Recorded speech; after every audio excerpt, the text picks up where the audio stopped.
Hello. So this is the board policy manual walkthrough, which I think would really be good for everybody. Although if you are listening to me now, you've already clicked on it thinking it's good for you anyway.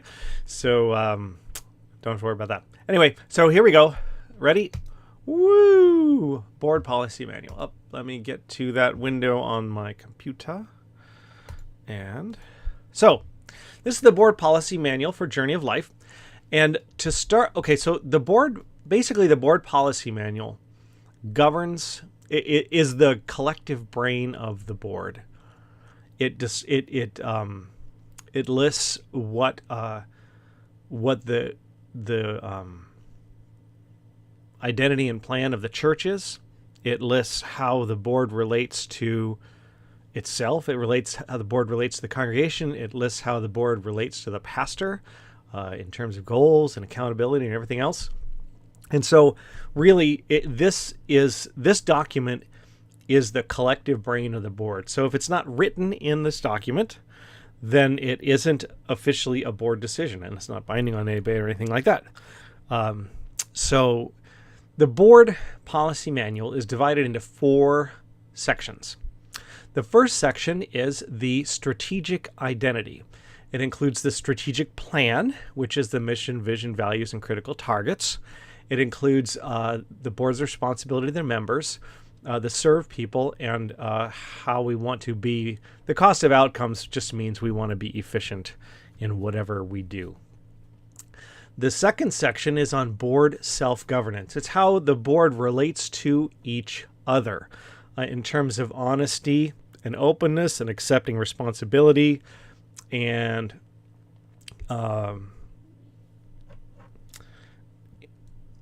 privacy. The decisions of the board are public, but the discussions of the board are private unless the board chooses to make them known. Now, people can come to board meetings and observe if they want to.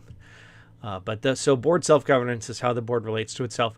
Senior pastor limitations. So basically the way it works is that the board sets policy, including what they want to see accomplished. And then the senior pastor does whatever needs to be done to make sure those targets get met within the boundaries that are set in this section called the senior pastor limitations. And then number 4 is the way the board and the senior pastor and staff all relate to each other, delegating, things that require board approval, things like that. So 4 sections: strategic identity, board self-governance, senior pastor limitations, and the board, senior pastor, and staff relationships. So now we're going to just kind of walk through it and relax, and here we go. So the strategic identity. The strategic plan includes our values, which we just recently revised a couple years ago, which I'm super happy with. I think these are great values. They're clear, they're simple, they're deep, and I don't see them needing to be revised anytime soon. Faith, hope, love, and mission. Our mission is our best understanding of why God wants Journey of Life to exist in the first place. We exist to be a congregation that is connecting people to abundant life in Jesus. I might do a couple minor corrections while we're going along here. Somehow this document, the formatting got totally messed up. So the mission is why we exist. The values are the way we behave, the underlying values of everything that we do. The vision is our best understanding of God's will for the future of our congregation.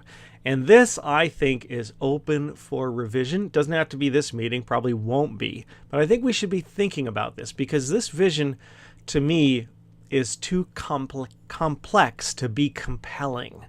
It doesn't, I don't even remember it. I just remember it's something about our community guests and members, and everything's packed in. We didn't want to choose a few things, so we wrote big, long sentences with lots of commas instead of getting focused. And so that's one of the things I think that I would like us to work on this year is getting a focus for our vision, not something so general as what we have here. And then the next section is the critical targets, which are points of focus and effort, specific points of focus for the effort of our congregation, and it should have clear outcomes that are measurable. So these are old. We're going to set new ones. One is overall health. The old one is overall church health, which we used to measure using the Natural Church Development Survey. And we could do that again if the board chooses to. I'm not sure it turned out to be all that helpful, but you can see that it was very measurable. Raise the minimum factor by 5 points, so that's measurable. And then other NCD factors remain the same. We had a critical target of our annual worship attendance will increase by 25% each year. We have not met that, and maybe we haven't met it because we don't have focus. Ministry involvement, we want at least 50% of our attenders to be involved in the strategic plan of Journey of Life's ministry in some way beyond church attendance.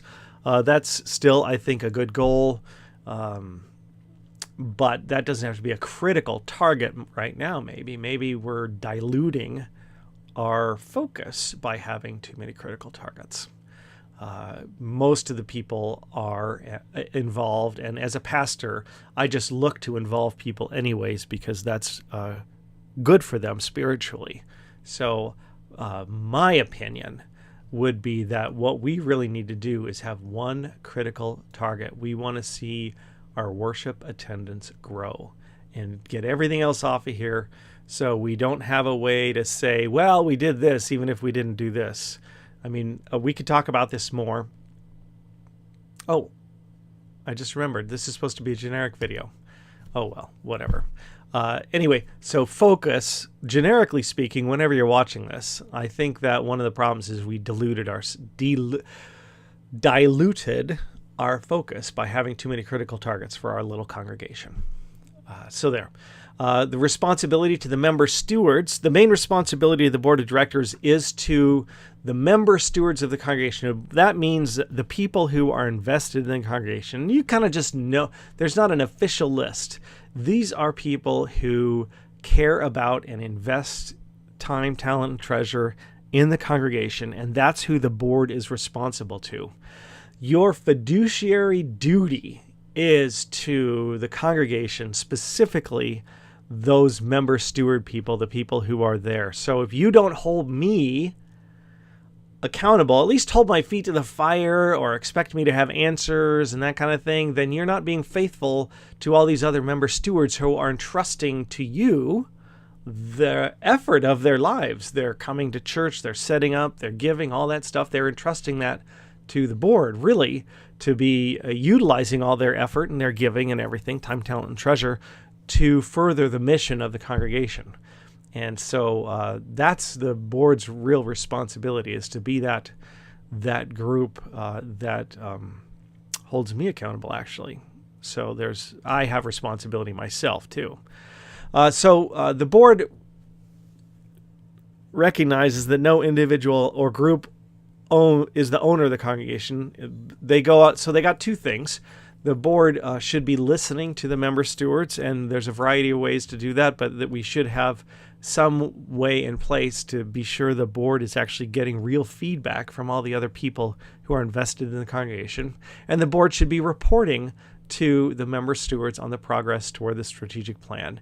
And that can be through me or whatever, but the board is responsible to make sure that is happening. And then 2 weeks prior to the annual voters meeting, the board shall publish an annual report. And again, that often falls on my shoulders because I'm the single full-time staff person, right? And sort of the leader, and that's fine. But that's it. The served. So you got these different levels of people. You have the member stewards, and then the served is anybody the congregation serves. It could be, technically, even the homeless people we give those bags out to are the served. So that should help you get the distinction between the member stewards and the served. A lot of the people who come to church but don't involve themselves in any invested way in the ministry, those would also be the served. And then the cost of outcomes, we're supposed to offer things at a fair cost. And my policy is always that we offer things at no cost. We publish, how much, like for the Seder meal, we say how much we need per ticket to cover the cost or whatever like that, but we never, ever make cost the determining factor on whether anybody can attend any church event. I feel really strongly about that.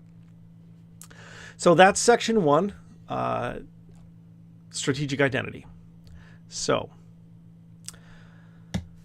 why I want to stop and ask you a question before we go on to board self-governance. Why did the chicken cross the playground?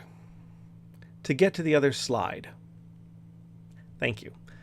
Now we return to our regularly scheduled program. Board self-governance. So what this means is how the board is supposed to be. It's like the board's personality, the way the board works, what it thinks about, how the members relate to each other. So first thing, this is really important. The board is supposed to provide long-term focus. And that might involve reading of some books or things in the future to kind of get a handle on church leadership and all that stuff. But the main thing the board works to do is to provide, to clarify the goals and values of the congregation through policy, and to hold the senior pastor and through him the staff accountable to operate within those policies. So that's what the board is supposed to do. What is the best thing for Journey of Life to be doing right now? And this is where the board and the senior staff, the board and the senior pastor sometimes have passionate discussions, and that's good, not bad. It's good. And they even look like arguments sometimes. And they should, because we definitely do not need a rubber stamp board. I have clearly not displayed the ability on my own to dramatically grow Journey of Life, right? I mean, let's just be clear about that. The attendance has basically been stagnant for years. We have been replacing the people who leave, but that's going to get harder and harder on a couple of levels. One of them is that the people who have moved away for a variety of reasons typically have been the more deeply committed ones, giving their time, talent, and treasure. Not always, but often. And so those get replaced by people who are new Christians or exploratory spiritual seekers or that kind of thing. And so there are management and resource issues that go along with replacing highly dedicated people with brand new people who don't have any commitment like that. How'd I get on that? I don't know. So the board is supposed to have a long-term focus, and then the board, the policy, this book, this policy manual is nothing more than the collective will of the board. There is nothing, it was inappropriate to say we have to do it this way because the policy manual says it. Because the policy manual is the agreement between all the board members of how to run, how to work, how to do all those things. And so, we might need to change the policy if we don't want to work that way, right? But the policy manual is a dynamic document intended to basically be the brain of the board on paper. There's 4 kinds of written policies. There's desired outcomes. That's like the critical targets and the vision and stuff like that. The senior pastor limitations, the boundaries. The simplest one to think about is the budget. I'm not allowed to overspend the budget. But then other boundaries, which we get to down here in a minute. The board and senior pastor relationships, which clarify statements about delegating and monitoring, me. And then board self-governance, which is what we're in the middle of walking through right now. Group action. The board shall exercise its governing authority as a whole. Very important. There's no such thing as individual board member authority. The board acts as a group or not at all. The only exception is that in certain cases, the president can call a meeting. That's not really very much authority when you get down to it. You can call a meeting. But the board acts as a group. Minutes. The board has to take the minutes of the board are the record of the public decisions. We can choose to put our the direction of our discussion and things in the minutes as far as we choose, but the minutes need to have any formal decisions that the board makes. The minutes shall not record the opinions of individual board members. Abstentions can be noted in the minutes, I guess. Okay, so policy review schedule. The board is supposed to establish a policy review calendar to walk through this manual once a year. We might consider that we are doing this right now if everybody watches this video. But the idea is not just to go through it, but to reevaluate each policy on its effectiveness and necessariness for the operation of the board of directors. Any board member can request, or the voters' assembly can ask for a review of specific policies, etc., like that. Board self-review.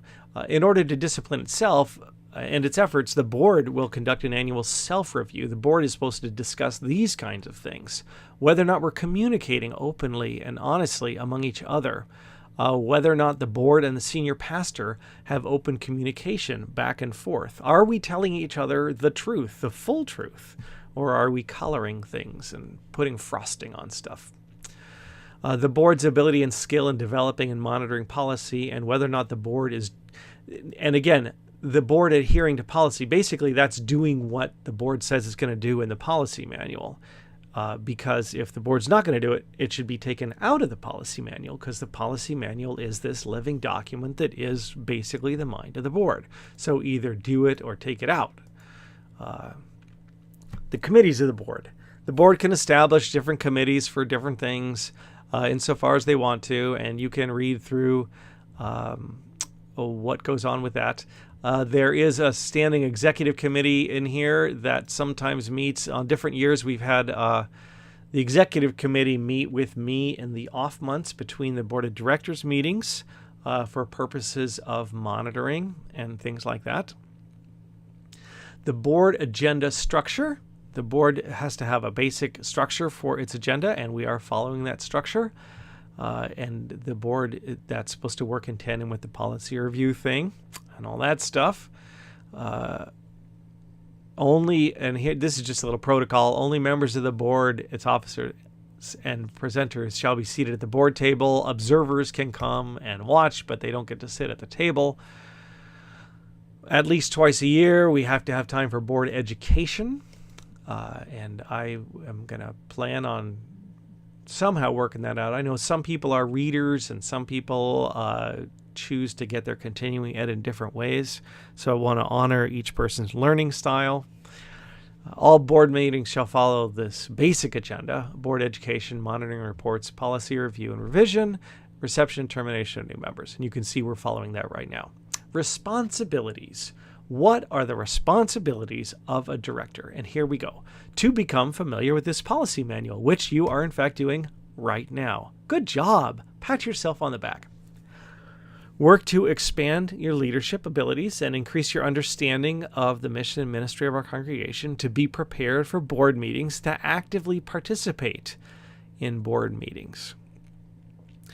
To make informed decisions by insisting on complete and accurate information, to relate to other individuals with integrity, honesty, and straightforwardness. Support all decisions once they have been fully discussed and resolved by the board. To keep board documents and discussions confidential unless given permission by the board acting as a whole.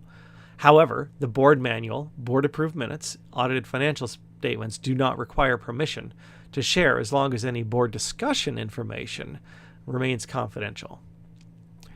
In a timely manner, they are to bring to all directors are to bring to the president's attention any condition or action the director believes exceeds an executive limitation policy. So if I'm somehow not fulfilling my responsibilities in some way and acting according to the policies that are in this manual and our budget and all that stuff, if any director knows about it, they're supposed to bring it up right away. And please do that. I don't intend to do that, but I am a person with a lot of stuff going on sometimes. Actively discipline themselves and other directors by identifying board actions and conditions that run counter to these policies. Board members exercise their powers in the interests of the congregation, not in the interests of themselves or of other people or other organizations. The president should counsel any director who violates the policy, and then there's a little follow-up thing about that. You should read that. Should the president violate the policy, it's the job of the vice president to initiate that counsel. Selection of directors. So this is the schedule that we'll have to follow as the year approaches the end. Probably need to start this in September. We have a nominating committee, and then we have this backdated schedule of when things need to be published. So we need to watch that and keep an eye on that as when we get off the end of summer. Qualifications and other considerations. In preparing its recommended slate of candidates for the board of directors, the nominating committee seeks to find candidates who fulfill the director's requirements listed in the Constitution, undertake the spiritual disciplines for the development of their own faith, have had sufficient years' experience in ministry of the congregation or other congregations, understand and support the basic concept of policy-based governance, which is what we're doing here, willing to support the core values, faith, hope, love, and mission, and are willing to accept the responsibilities of directorship. So also we're looking for board members who have good communication skills, think visionary, that's like think forward, right? Long term, that's what we talked about before. Are effectively representing the concerns of the member stewards of the congregation, including diversity, people of different ethnic groups and different genders. That's important. Vacancies can be filled within a certain amount of time. So that's section 2. Look at that. We're already halfway through, and we're actually probably over halfway through. So take a breather. I'm going to take a drink of water.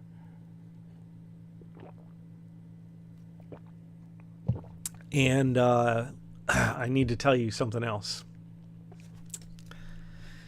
A limbo professional walked into a bar. He was immediately disqualified. Section 3, senior pastor limitations. These are the constraints placed on the senior pastor's effort to achieve the desired outcome policies, which are the vision and the mission, using the values, trying to accomplish the critical targets. Unless restricted in the senior pastor limitation policies, all actions are acceptable. And that's really one of the points right there of the policy-based governance, for better or for worse, depending on the pastor and, all that kind of stuff. But the main thing is that people are free. The senior pastor, and assuming the senior pastor is not a micromanager, the people who work in ministries in the congregation are free to do the ministry of Jesus without having to go back to the board to get permission for everything. As long as it's not restricted in here, the answer is yes. So, starting with the mega limitations. When representing the congregation, the senior pastor and staff shall not act in a manner that's unethical, imprudent, illegal, or inconsistent with any of our, I got a little typo there, with any of our governing documents. The senior pastor shall not take any action that has a negative effect on the accomplishment of the congregation's mission. So that's pretty easy. I can't do things that are take us in the opposite direction of our mission. The senior pastor shall not allow any ongoing activity that has a neutral effect on the congregation's mission. And this is one where I really I solicit your feedback. For instance, we did the movie nights, and we did those for several years, probably 6 years altogether. And toward the end, we were doing movie nights, and we had more Journey of Life people serving snacks than we did people at the movie, or about the same number. And the last couple of movie nights, we had like 2 families of 3 people show up. And that's a perfect example. That's like a nice thing to do. And if you want to do a little mental gymnastics, you can say, well, it's still creating a positive image in the community, right? But it's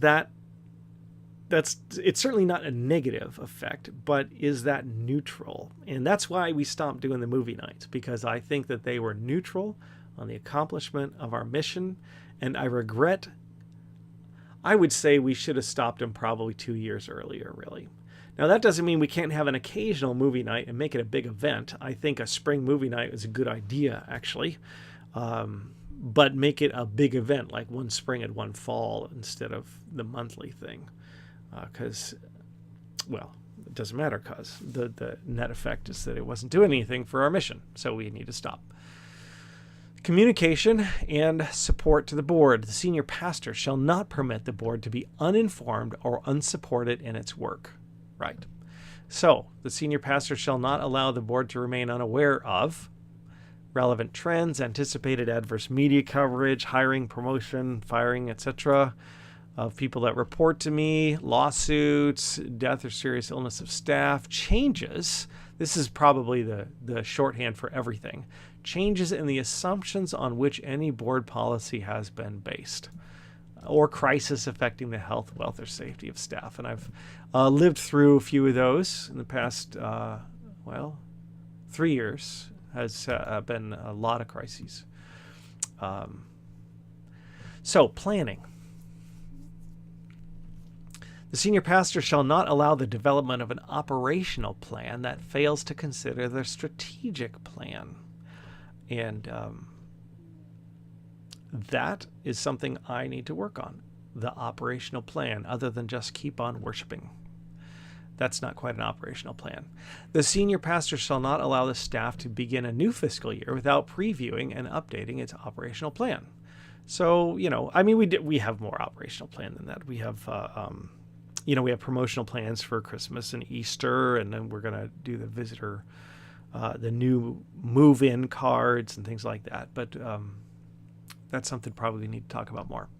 Financial. The senior pastor shall not cause or allow a financial plan which develops a fiscal year budget less than 6 weeks before the voters' assembly. We have slipped that one badly. So we are not going to slip that one again. Is built on unsound assumptions, continues without review, appropriate adjustments.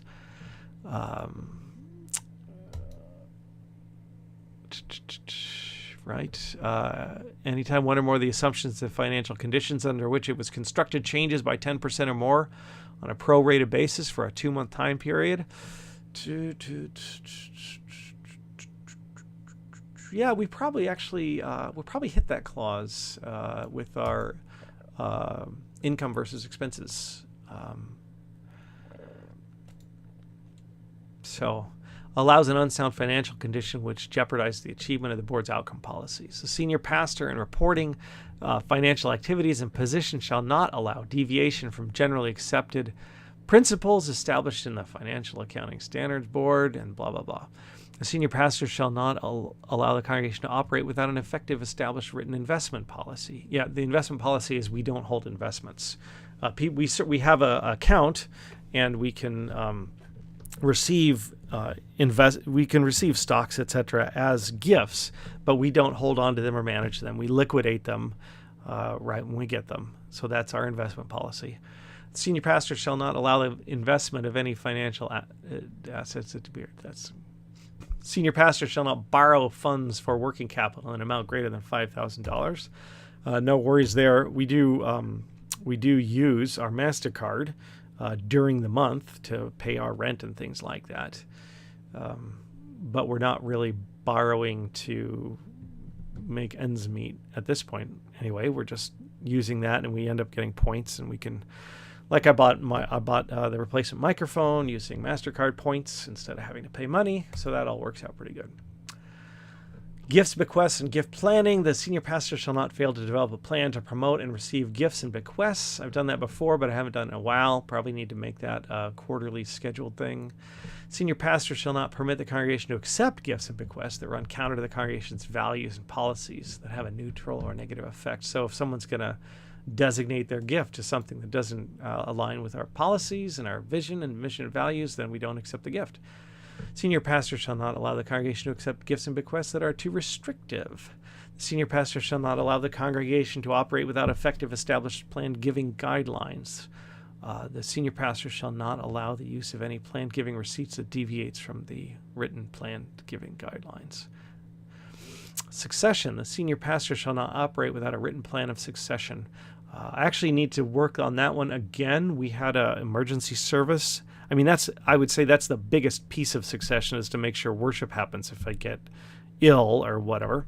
But then we have all our accounts are,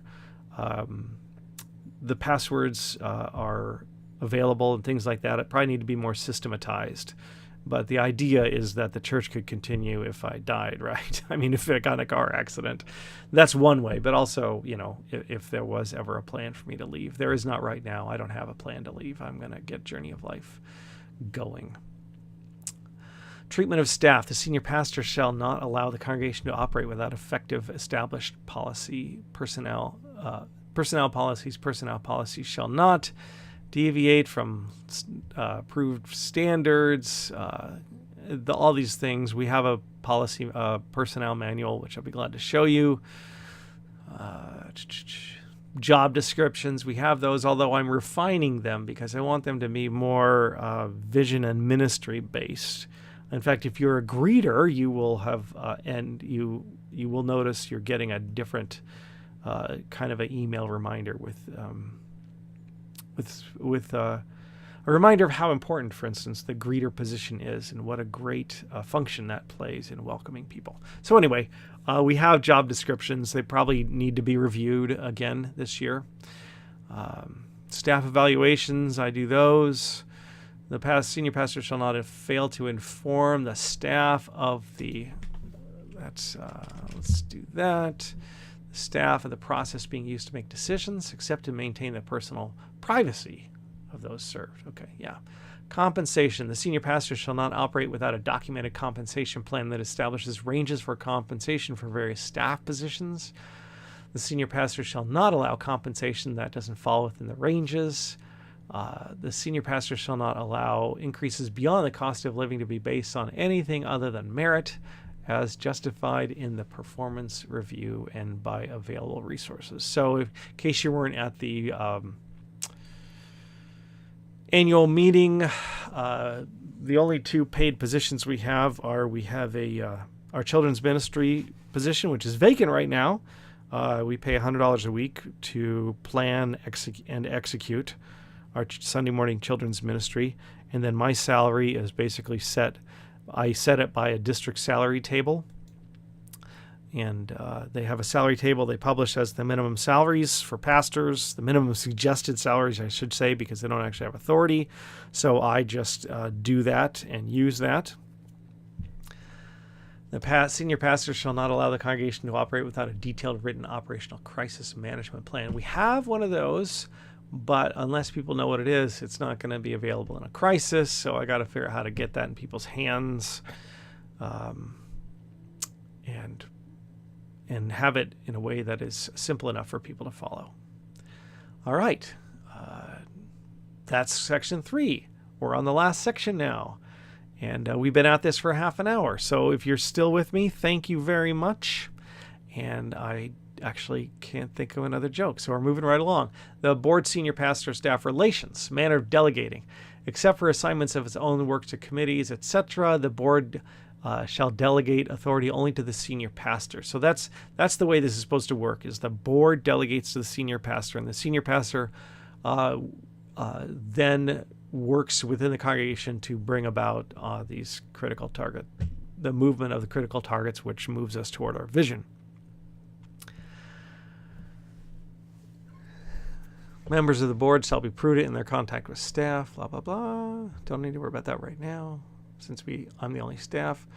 The board shall address only broad levels of issues in policy of purpose or governance policies, leaving lesser levels, that is operational policies, to the discretion of the senior pastor. We do have an operations manual, which I'll be glad to show you, should you desire to see it.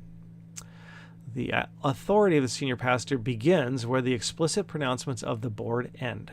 So my authority starts where this document stops. Except as required by governing policies or law, decisions of the senior pastor don't need approval of the board. Again, that's the big switch between church councils and policy-based governance, for better or for worse. The idea is that the senior pastor can lead within the boundaries set in this document. Actions requiring board approval are the selection of an auditor, the receipt and review of financial audits, appointment of legal counsel, and the compensation package for the senior pastor. And I would like to do that more formally this year with the board, just so that I'm not standing up in front of the congregation saying, yeah, I set my own salary. Again, I set my salary according to the minimum recommended salary levels published by the district, which are based on, I think their base salary is a public school teacher salary, and then they add factors for additional education, experience, and responsibility. Senior pastor accountability. The senior pastor shall be accountable to the board for relating with integrity, honesty, and straightforwardness. Yep, absolutely. And although I will tell you that I am naturally a glass half full person, so I have to work to make sure I don't simply put the positive side of everything out. And instead just be more clear sometimes if things are not so positive. Achieve the congregation's strategic plan. That's what I'm supposed to do. That's my responsibility. I'm accountable to that. And then you set those critical targets, and I'm supposed to be making those happen, mostly through most of you, actually, except, of course, our non-member directors. Compliance with established senior pastor limitations, provision of adequate counsel to the board. So I'm supposed to help. This is like it's a relationship between the board and the senior pastor. There is an acknowledgement that I'm the senior pastor and I probably have a better handle on a lot of the social, legal, and other things that go on with respect to church leadership. And yet I'm a pastor, and in some ways that isolates me from real life. And so that's another place where the feedback from the wide variety of people we have on the board, which is great, needs to come in very clear and unhampered. Means of monitoring. The board shall employ these means of monitoring. Management reports. The board can require periodic management reports however often they want them. The senior pastor shall conduct and present to the board an annual long-range study outlook. I need to do that still, haven't done that. Senior pastor shall report on the economic, sociological, legal, political conditions and trends in the community. Senior pastor shall report at least yearly to the board on the progress achieved toward the strategic plan of the congregation. Senior pastor shall report at least quarterly on the activities, plans, and outcomes of the congregation. Senior pastor shall provide to the board at least quarterly financial statements organized and presented around the financial conditions policies. So those are management reports that I provide periodically at different intervals.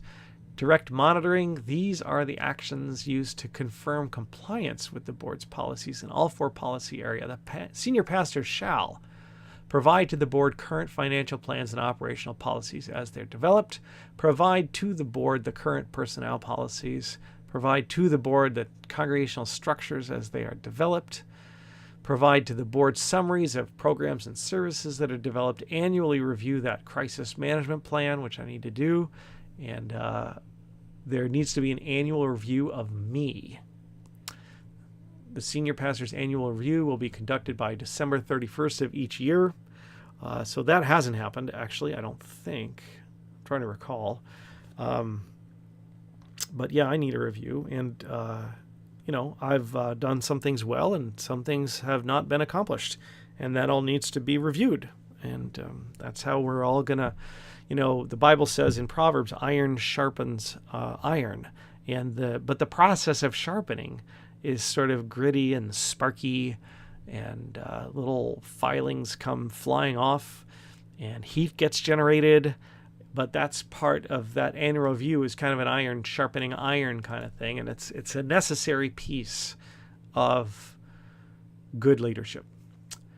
Exceeding. Now, what happens if I exceed my limitations? From time to time, the senior pastor limitation policies may be exceeded. When this happens, the board may take appropriate action.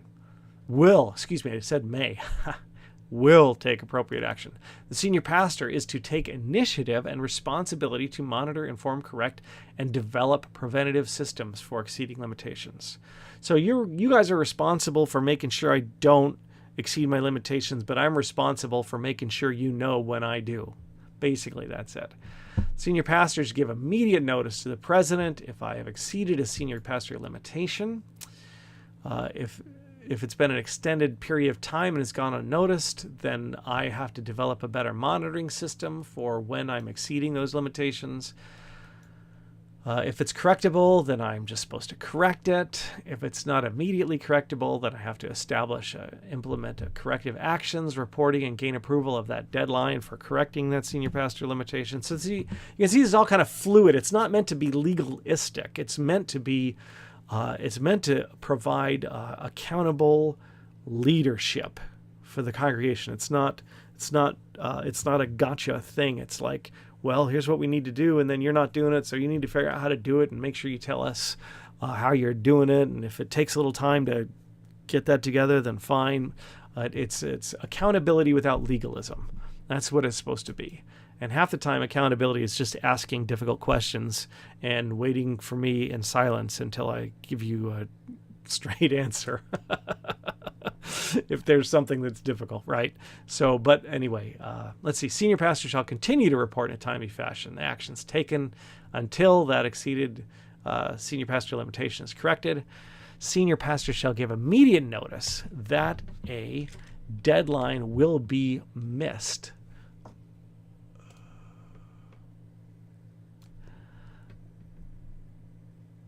And a new plan or action, if the delay is excessive, senior pastor uses internal and external resources to correct that limitation.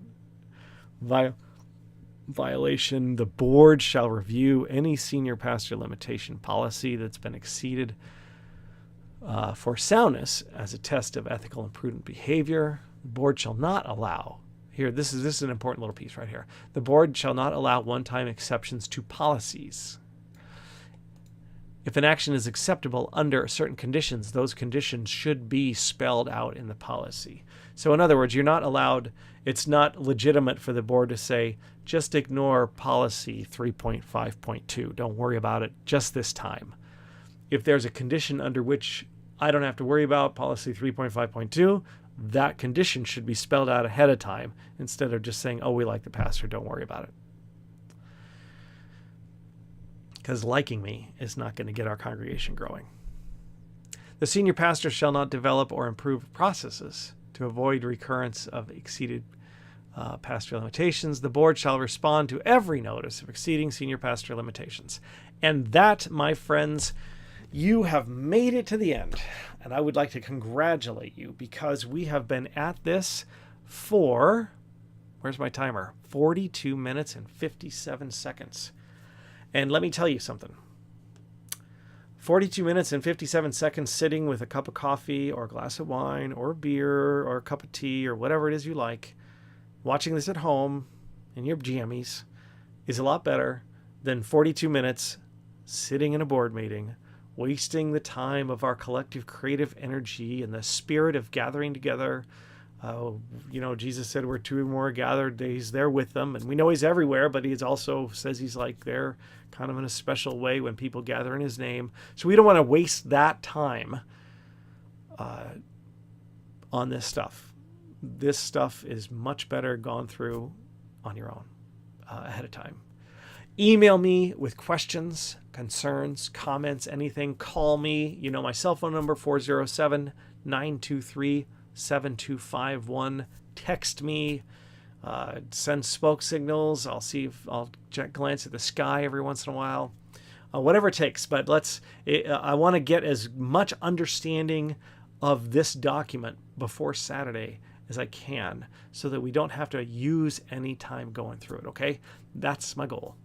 And thank you for watching. God bless you.